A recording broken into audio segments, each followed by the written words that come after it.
Hello everyone, welcome to our channel Tejas law academy. अगर आपने हमारा ये चैनल अभी तक सब्सक्राइब नहीं किया है तो प्लीज़ इसे सब्सक्राइब करें और बेल आइकन साथ ही दबाएं ताकि आपको नोटिफिकेशन मिले जब भी हम अपना नया वीडियो अपलोड करेंगे। आज के हम इस लेक्चर में, जैसे कि आपको पता है कि हम investigation to information to the police और पार्ट ऑफ इन्वेस्टिगेशन का जो पूरा इन्वेस्टिगेशन का चैप्टर 12 कंप्लीट कर रहे हैं अपनी सीरीज में। आज हमारा तीसरा लेक्चर है जिसमें हम सेक्शन 157 से लेकर 159 तक को डिस्कस करेंगे हमारे इस लेक्चर में। तो इससे पहले हमने पढ़ा है कि एफआईआर कैसे रजिस्टर होती है, कौन रजिस्टर करेगा, कौन इन्फॉर्मेशन देगा। देन फिर पुलिस ऑफिसर्स की पावर हमने देखा है कि नॉन कॉग्निजेबल ऑफेंसेस में कौन से सेक्शन में कैसे ऑर्डर लेकर के मजिस्ट्रेट से वो पुलिस ऑफिसर है जो अपना इन्वेस्टिगेशन शुरू कर सकता है, और कॉग्निजेबल ऑफेंसेस में without any order from the magistrate वो अपने इन्वेस्टिगेशन शुरू कर सकता है। अब हम पढ़ेंगे कि प्रोसीजर क्या होता है इन्वेस्टिगेशन का, कैसे शुरू होती है इन्वेस्टिगेशन। तो सबसे पहले इसमें सेक्शन 157 का काफ़ी बड़ा रोल है, अहम रोल है।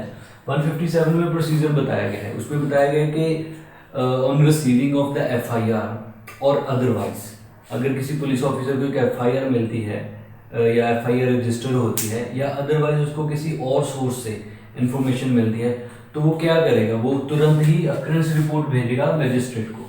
सबसे पहले हम देखेंगे कि एफआईआर और अदरवाइज। सेक्शन 157 में लिखा है कि कॉग्निजेबल ऑफेंस के बारे में लिखा है कि एफआईआर और otherwise information of the cognizable offence. लेकिन अगर हम 155 जो कि नॉन कॉग्निजेबल के साथ डील करता है उसको 157 क्लॉज 1 के साथ रीड करते हैं, देन फिर नॉन कॉग्निजेबल ऑफेंसेस में भी जो पुलिस ऑफिसर के पास पावर होती है वो यहीं पे प्रोसीजर हमें दिया गया है 157 में। तो आगे बढ़ते हैं कि एफआईआर या अदरवाइज कोई इंफॉर्मेशन आती है पुलिस ऑफिसर के पास, तो उसकी सबसे पहले क्या ड्यूटी रहेगी कि वो अक्रेंस रिपोर्ट फॉरवर्ड करे।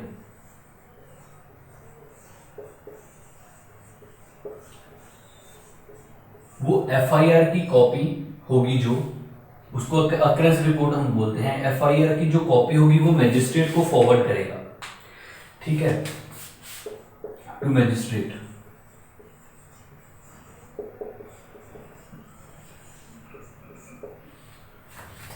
ये अक्रेंस रिपोर्ट में क्या होता है, कुछ नहीं लिखना होता है उसमें सिर्फ इसकी कॉपी एफआईआर की मजिस्ट्रेट को भेजनी होती है।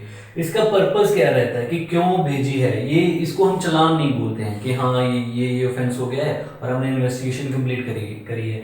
ये इन्वेस्टिगेशन कंप्लीट होने पे जो रिपोर्ट सबमिट हम करते हैं वो नहीं है, ये है कि हम मजिस्ट्रेट को एक इन्फॉर्मेशन देनी होती है कि आपकी जुरिस्डिक्शन में सो एंड सो ऑफेंस कमिट हुआ है और हम उसकी इन्वेस्टिगेशन कर रहे हैं या नहीं कर रहे हैं। सिर्फ इसका पर्पस क्या होता है, इन्फॉर्मेशन देना, इंफॉर्मेशन टू मजिस्ट्रेट कि so and so offence has been committed in the jurisdiction. और इसका एक और पर्पस भी होता है कि तुरंत ही देनी पड़ती है जब प्रेस रिपोर्ट, इसमें कोई डिले नहीं कर सकते हम। इमीडिएटली जब भी एफआईआर होती है या अदरवाइज कोई इंफॉर्मेशन मिलती है तो तुरंत सबमिट करना पड़ता है। इसका तुरंत सबमिट करने का पर्पस ये रहता है कि बाद में उसमें चेंजेस ना कर लिए जाएं पुलिस ऑफिसर के द्वारा कि हाँ इंफॉर्मेशन कुछ और आई थी और उसने उसको कुछ करके दे करके ब्राइब ले करके उसको चेंज कर दिया, या हो सकता है उसका पुलिस ऑफिसर का पर्सनल इंटरेस्ट हो उसमें उस केस में, तो वो उसको चेंजेस कर सकता है, तो मैनिपुलेशन को रोकने के लिए।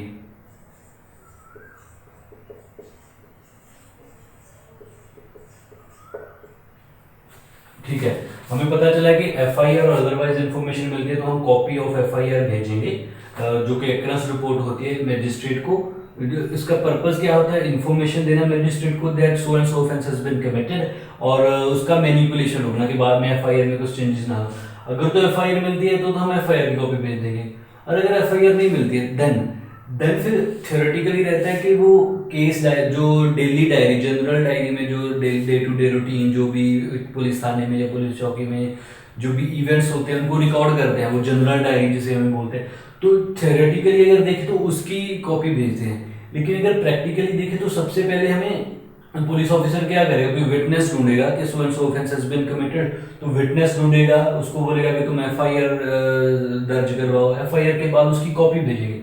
तो दो प्रोसीजर है अदरवाइज में, थियोरेटिकली वो जनरल डायरी को कॉपी को भेज सकता है, जनरल डायरी की एंट्री को, और प्रैक्टिकली वो एक विटनेस को पकड़ेगा, विटनेस को बोलेगा कि हाँ तुम, अगर तुम्हें पता है कि ये ऑफेंस हुआ है तो तुम एफआईआर करो, उसके बाद हम इन्वेस्टिगेशन शुरू कर देंगे।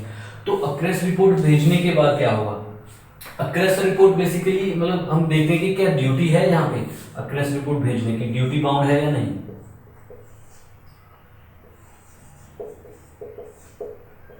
तो इसका आंसर है कि वो ड्यूटी बाउंड है, वो उसको डिनाई नहीं कर सकता है, वो उसको डिले नहीं कर सकता है, वो ये नहीं बोल सकता है कि नहीं नहीं मैंने इन्वेस्टिगेशन तो शुरू करनी है, जैसे कॉग्निजेबल केस तो है तो इसमें मुझे कौन सा मजिस्ट्रेट से ऑर्डर लेना है, नहीं, उसको ये ज़रूरी है भेजना। अगर वो इसमें डिले करता है या वो उसको भेजता नहीं है, देन फिर वहाँ पे पुलिस ऑफिसर के रोल पे या प्रोसिक्यूशन के केस पे जो मजिस्ट्रेट होगा वो सस्पिशन क्रिएट कर लेगा कि इन्होंने कुछ ना कुछ, इसमें कुछ प्रॉब्लम है, इसमें कुछ ना कुछ इलीगल हो रहा है, इसका इसलिए इन्होंने प्रेस रिपोर्ट मुझे भेजी नहीं है, तो सस्पिशन क्रिएट हो जाएगा वहां पे। तो इससे पता चलता है कि हमें ड्यूटी है अक्रेस रिपोर्ट भेजने की। लेकिन अगर वो नहीं भेजता है, सिर्फ सस्पिशन क्रिएट होगा, इसका मतलब ये नहीं होगा कि जो प्रोसिक्यूशन का केस है वो फेल हो जाएगा, मतलब वो विशिएट हो जाएगा, इरेगुलरिटी उसको मतलब विशिएशन नहीं मानेंगे। तो जो कोर्ट होगा ट्रायल में या इन्वेस्टिगेशन में पूरा प्रॉपरली स्क्रूटनी रखेगा, इस पर नजर रखेगा कि वो इन्वेस्टिगेशन कैसे कर रहे हैं या इन्वेस्टिगेशन क्यों नहीं कर रहे हैं। और अगर ट्रायल के पहले उन्होंने जो चलान है उसमें रिपोर्ट दे दी कि हाँ, क्लोजर रिपोर्ट दे दी कि हाँ नहीं कोई ऑफेंस नहीं कमिट हुआ है, या फाइनल रिपोर्ट दे दी कि so and so offence commit हुआ है, तो वहाँ पे कोर्ट उनकी रिपोर्ट को प्रॉपरली नहीं मानेगा। वहाँ पे कोर्ट के पास पावर होती है कि वो री इन्वेस्टिगेशन करवा दे या फर्दर इन्वेस्टिगेशन के लिए भी वो ऑर्डर कर सकता है। तो सस्पिशन क्रिएट हो जाएगा अगर हम वो उसको रिपोर्ट नहीं भेजते हैं।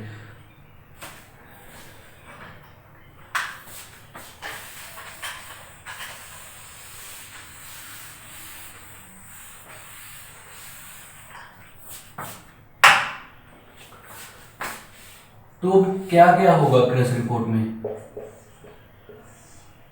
जो 157 है उसमें बोलते हैं कि अक्रेस रिपोर्ट भेज करके इमीडिएटली अक्रेस रिपोर्ट को फॉरवर्ड करके वो इन्वेस्टिगेशन शुरू कर देगा। तो यहाँ पे जो इन्वेस्टिगेशन शुरू करनी है,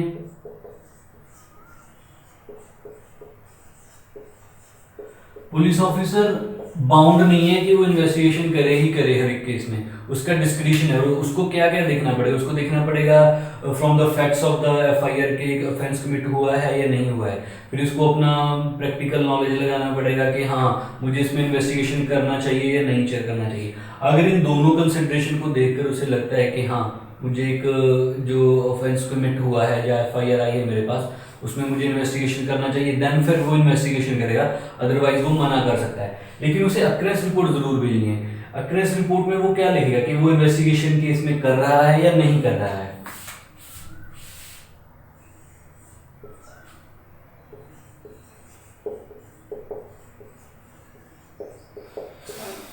तो हम पहले पढ़ेंगे कि इन्वेस्टिगेशन अगर वो कर रहा है तो इन्वेस्टिगेशन जब वो शुरू करेगा तो उसके पास कुछ चीजें होनी चाहिए, ऐसे ही नहीं हो जा सकता है। सबसे पहले वो केस डायरी बनाएगा जो कि सेक्शन 172 ऑफ सीआरपीसी में डील करता है। तो इन्वेस्टिगेशन के जो भी पॉइंट्स होंगे, जो भी फैक्ट्स एंड सर्कमस्टांसेस होंगे, किन किन पर्सन्स को वो इस पर्टिकुलर ऑफेंस के रिलेशन में मिला है, कौन कौन सी जगह पे वो गया है, क्या उसने अक्यूज को देखा है या अक्यूज का उसको आइडेंटिफाई हुआ है या नहीं। तो ये सभी चीजें जो भी केस से डे टू डे रिलेटेड चीजें होगी, उसने जो इन्वेस्टिगेशन में जो भी डेवलपमेंट्स होंगी, तो वो 172 की जो केस डायरी है उसमें वो एंट्री करता रहेगा।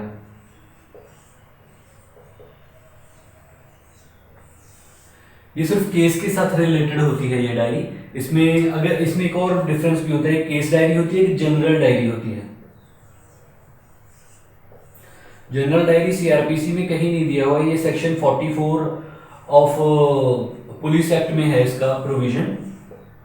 इसमें बेसिकली क्या चीजें होती हैं, इसमें जो भी डे टू डे कितनी एफआईआर हुई, कौन से पर्सन आए, किन किन की ड्यूटी कब से शुरू हुई थी, किन को अरेस्ट किया गया, किन से डिस्कवरी करवाई गई, ईच एंड एवरी डिटेल जो उस दिन, एक दिन पर्टिकुलर दिन में जो पुलिस थाने में या पुलिस चौकी में हुई है, वो जनरल डायरी में एंटर होती है। लेकिन केस डायरी में होता है, जैसे हमें पता चल रहा है केस डायरी एक पर्टिकुलर केस के रिलेटेड जो भी इंफॉर्मेशन मिलती है, जो भी facts and circumstances police officer इकट्ठे करता है, डिस्कवरी स्टेटमेंट होती है, अरेस्ट होती है या नहीं, कौन कौन से पर्सन्स को उसने नोटिस भेजा, किन किन प्लेसेस पे वो गया, ईच एंड एवरी डिटेल होगा। इन्वेस्टिगेशन में वो क्या करेगा, एज पर सेक्शन 157 वो या तो खुद स्पॉट पे जाएगा, क्राइम स्पॉट पे, या अपने सबऑर्डिनेट को भेज सकता है, हिमसेल्फ और सबऑर्डिनेट। वहां पे क्या करेगा, फैक्ट्स एंड सर्कमस्टांसेस को असर्टेन करेगा।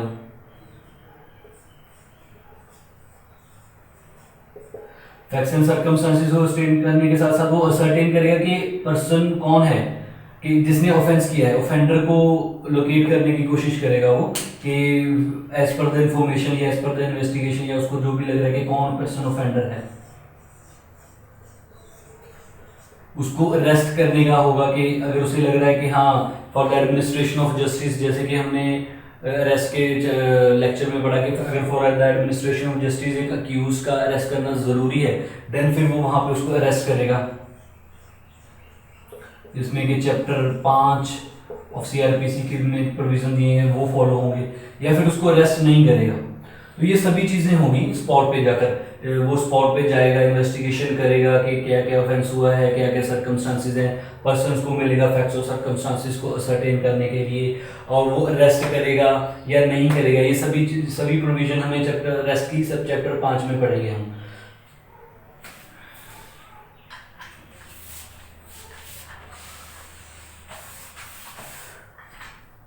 तो जब भी एक इन्वेस्टिगेशन, फिर ये चीजें इन्वेस्टिगेशन के रिलेटेड है। अकरेंस रिपोर्ट वो कैसे सबमिट करेगा, डायरेक्टली सबमिट नहीं करता है। As per section 158 of the CrPC, experience police officer अगर स्टेट गवर्नमेंट ने अपॉइंट कर रखा है कि जैसे फॉर एग्जांपल हम ले लेते हैं कि एक एसएचओ पहले अपना जो रिपोर्ट होगा, अकरेंस रिपोर्ट, वो एक डीएसपी के पास फॉरवर्ड करेगा, और वो डीएसपी फिर मजिस्ट्रेट के पास उसको सबमिट करेगा। तो डायरेक्टली मजिस्ट्रेट के पास एसएचओ नहीं जाएगा, वो अपने सीनियर पुलिस ऑफिसर को भेजेगा अकरेंस रिपोर्ट कि वो इन्वेस्टिगेशन कर रहा है। तो फिर वो सीनियर पुलिस ऑफिसर हो क्या करेगा, वो मजिस्ट्रेट को सबमिट कर देगा। उसमें 159 का भी प्रोविजन एक इसमें कवर होता है, लेकिन वो तब हम पढ़ेंगे जब वो नॉन इन्वेस्टिगेशन के बारे में पढ़ेंगे, कि वो इन्वेस्टिगेशन जब नहीं कर रहा है। तो इन्वेस्टिगेशन वो कर रहा है तो 158 के थ्रू वो रिपोर्ट होगा, जो अकरेंस रिपोर्ट होगा 157 का, वो 158 के थ्रू सीनियर पुलिस ऑफिसर के थ्रू वो सबमिट करेगा मजिस्ट्रेट के पास।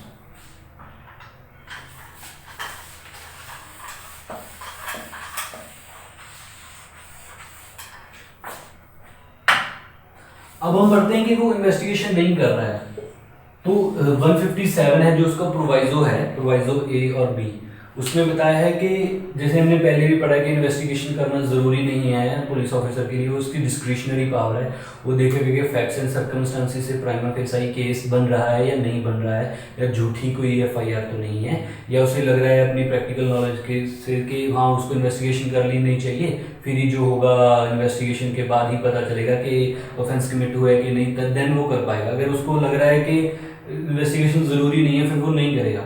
और वो कौन कौन से ग्राउंड्स हैं जहाँ पे इन्वेस्टिगेशन नहीं करेगा। एक तो सेक्शन 157 में प्रोवाइजो में दे रखा है कि अगर अक्यूज का नाम है, आइडेंटिफाइड है अक्यूज के, A has committed so and so offence, plus वो ऑफेंस इतना सीरियस नहीं है, देन फिर वहां पे क्या करेगा, वो इन्वेस्टिगेशन करने से मना कर देगा। Name of accused plus offence is not serious,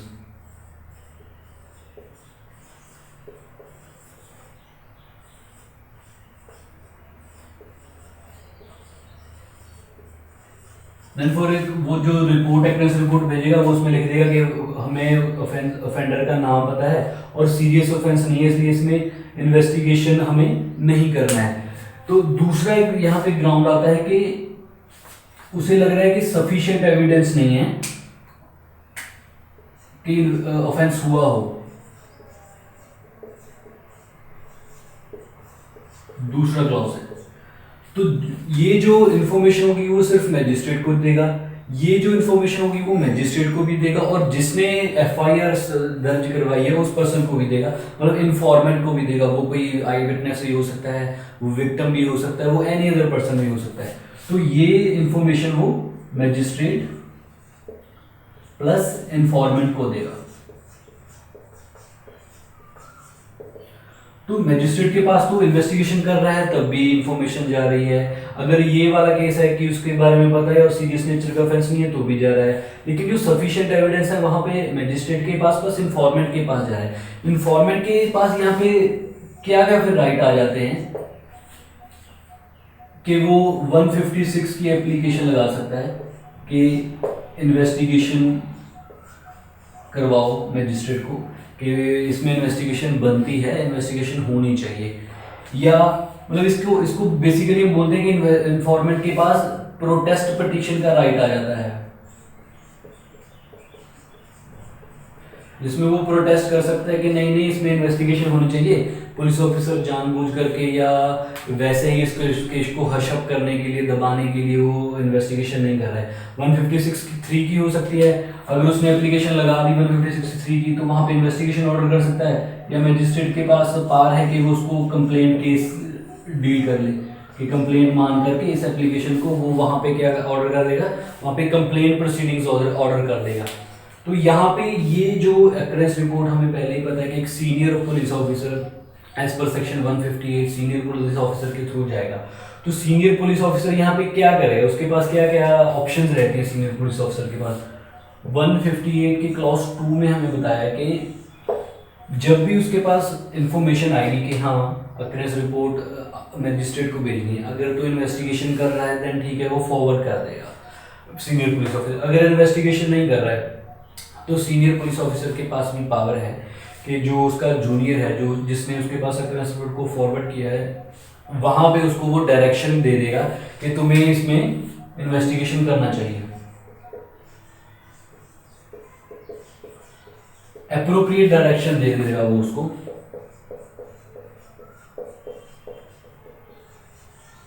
कि हाँ तुम्हें इसमें जो है इन्वेस्टिगेशन कर लेनी चाहिए। या अगर वो ये डायरेक्शन 158(2) में नहीं दे रहा है, वो क्या करेगा, उसको सबमिट कर देगा उस मैजिस्ट्रेट के पास। फिर अगर वहाँ पे क्या रोल प्ले होगा, वहाँ पे 159 हमारा पिक्चर में आ जाएगा। 159 बेसिकली कहता है कि अगर अक्रेंस रिपोर्ट में लिखा है कि police officer is not going to investigate the case, then फिर मैजिस्ट्रेट के पास अक्रेंस रिपोर्ट चली जाती है। देन उसके पास मैजिस्ट्रेट के पास फिर 3 ऑप्शन रहती हैं। वो क्या क्या ऑप्शन है हम लिखते हैं। पहली ऑप्शन रहती है कि मैजिस्ट्रेट डायरेक्ट कर देगा इन्वेस्टिगेशन,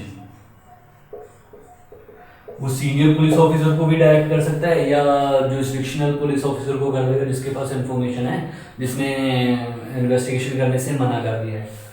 दूसरा उसके पास पावर है इंक्वायरी करेगा, वो खुद करेगा या अपने सबऑर्डिनेट को ऑर्डर कर देगा।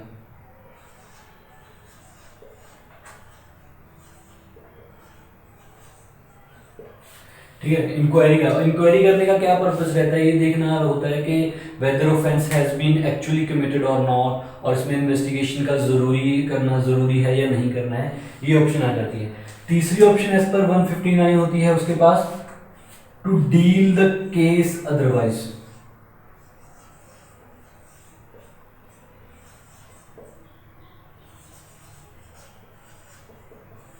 तो यहाँ पे काफी डिस्क्रिशनरी पावर दे रखी है इसमें कि अदरवाइज डील करेगा। इन्वेस्टिगेशन ऑर्डर कर सकता है सेम पुलिस ऑफिसर से या सीनियर से या किसी अदर पुलिस ऑफिसर को ऑर्डर कर देगा, या इंक्वायरी कर सकता है हिमसेल्फ या सबऑर्डिनेट्स के, ये देखने के लिए कि whether offence has been actually committed और नॉट। या फिर वो डील अदरवाइज में ब्रॉड पावर है। यहाँ पे वो जो अक्रेंस रिपोर्ट है उसको कंप्लेंट मान के कंप्लेंट प्रोसीडिंग ऑर्डर कर देगा चैप्टर 15 में। वहां पे जो कंप्लेनेंट होगा उसको बुला करके और विटनेसेस को बुला करके उनका जो एविडेंसेस ले करके वो इशू प्रोसेस कर देगा, समन्स या वारंट भेज देगा कि उसको या अदर पर्सन को, जो भी जिनसे भी उसको पता लग रहा है कि हाँ they are important to the trial या they are important for the collection of the evidence. तो यहाँ पे ये हमें प्रोसीजर दिया हुआ है 158(2) में, वो अप्रोप्रिएट डायरेक्शन देगा सीनियर पुलिस ऑफिसर। अगर वहाँ पे वो 158(2) में नहीं डील कर रहे तो 159 में मैजिस्ट्रेट इन्वेस्टिगेशन ऑर्डर कर सकता है, इंक्वायरी हिमसेल्फ या सबऑर्डिनेट को बिठा सकता है, या डील अदरवाइज कर लेगा कि कंप्लेंट, डील अदरवाइज में आएगा कि वो कंप्लेंट की तरह उसको डील करेगा और उसमें वहाँ पे इन्वेस्टिगेशन वो पुलिस ऑफिसर से या किसी अदर पर्सन से भी करवा सकता है कि अगर उसको लगता है कि इन्वेस्टिगेशन होनी ज़रूरी है।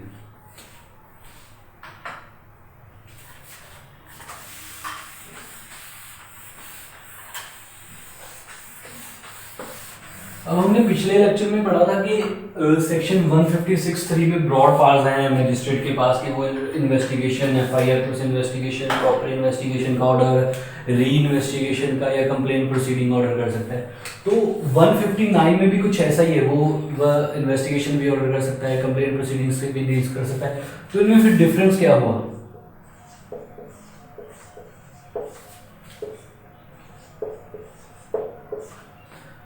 डिफरेंस में ये है कि 156(3) में इंफॉर्मेंट, विक्टिम, कोई भी पर्सन एप्लीकेशन लगा सकता है कोर्ट को कि एफआईआर नहीं रजिस्टर हो रही है, या तो इन्वेस्टिगेशन प्रॉपर नहीं हो रही है, या हमारी एफआईआर रजिस्ट्री नहीं हो रही है, वहाँ पे कंप्लेंट प्रोसीडिंग हो जाएगी। लेकिन यहाँ 159 है, यहाँ पे इंफॉर्मेंट या विक्टिम का कोई रोल नहीं है। वहाँ पे 159 में एप्लीकेशन इंफॉर्मेंट नहीं लगा सकता। ये एक प्रिविलेज कम्युनिकेशन का मामला है मैजिस्ट्रेट और पुलिस ऑफिसर के लिए।